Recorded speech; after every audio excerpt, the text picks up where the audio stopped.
Bu yıl bu dağların karı erimez,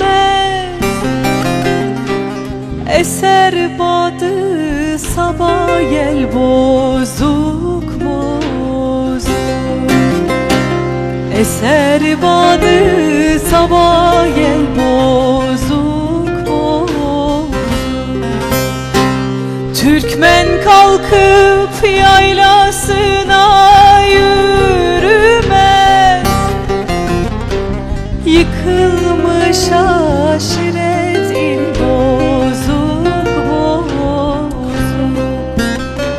Yıkılmış aşiret il bozuk bozuk.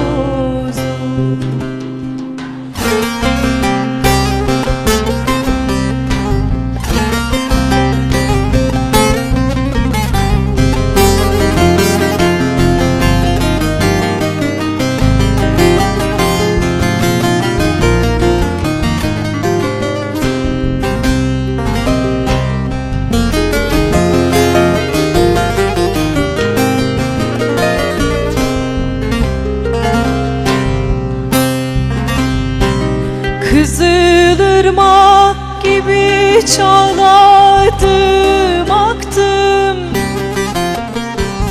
el vurdum göğsümün bendini yırttım.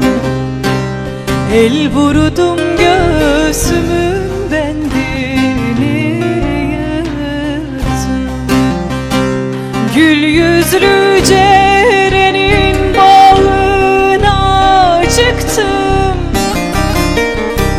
girdim bahçesine gül bozuk bozuk. Girdim bahçesine gül bozuk bozuk.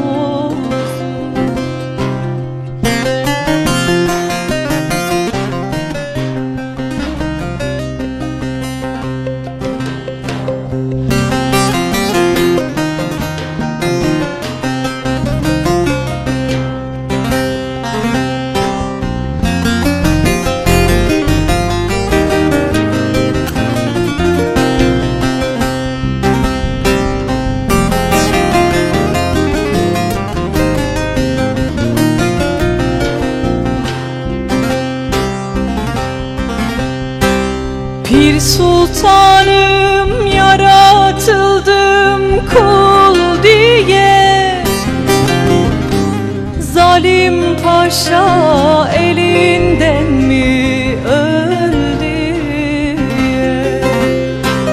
Zalim paşa elinden mi öldü? Dostum beni ısmarla